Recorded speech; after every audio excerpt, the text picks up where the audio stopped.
At 23:33, in absolute night and thick clouds, a glowing circle on a small cathode tube told a new story of war, a story no lookout could see.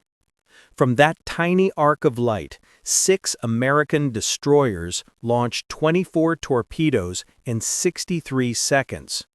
In less than half an hour, 3 Japanese destroyers were burning, their troops drowning in the dark. The Pacific's night had changed forever. By mid-1943, the Solomon Islands were a crucible. The Japanese had perfected the Tokyo Express, fast nocturnal runs that slipped men and supplies through narrow channels under moonless skies. Time and again, the Imperial Navy's destroyers stole across darkness and returned untouched.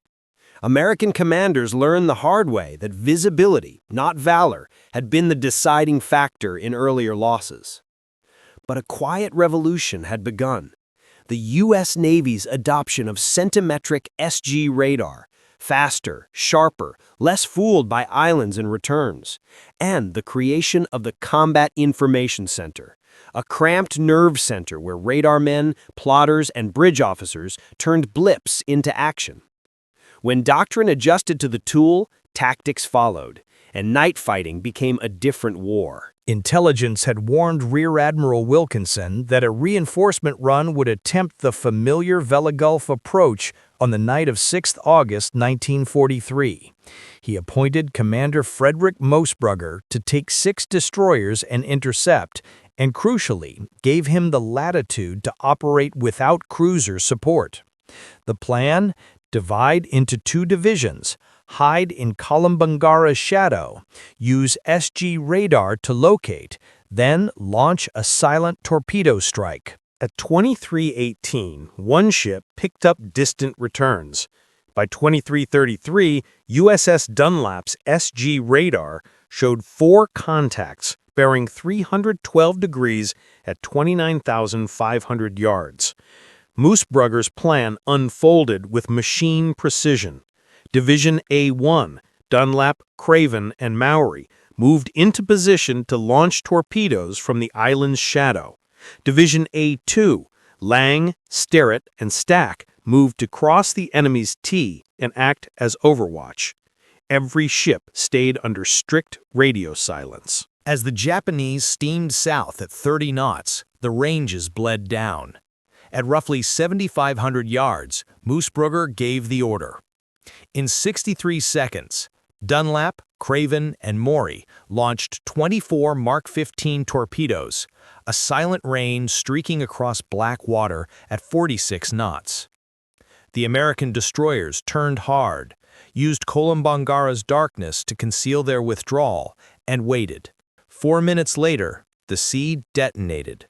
Hagakaze, Arashi, and Kawakaze erupted in flames. Secondary fires detonated magazines, decks collapsed, men tumbled into the black. Shigure, lucky or skilled, escaped, firing torpedoes in retreat that missed. U.S. Division A2 then opened with 5-inch gunfire to finish the job. By midnight, the sea swallowed 3 destroyers and left silence. American losses? None. Japanese losses? Catastrophic. Japanese after-action reports read like bewilderment. Commanders described an ambush from unseen forces, submarines, aircraft, or coastal guns. The possibility they'd been tracked by radar from beyond visual range rarely appeared in post-action speculation. For many Japanese officers, doctrinal assumptions, trust in lookouts, confidence in the long Lance torpedo's reach, blinded them to a new reality, electronic sight. We'll hear from Captain Tamechi Hara's memoirs later.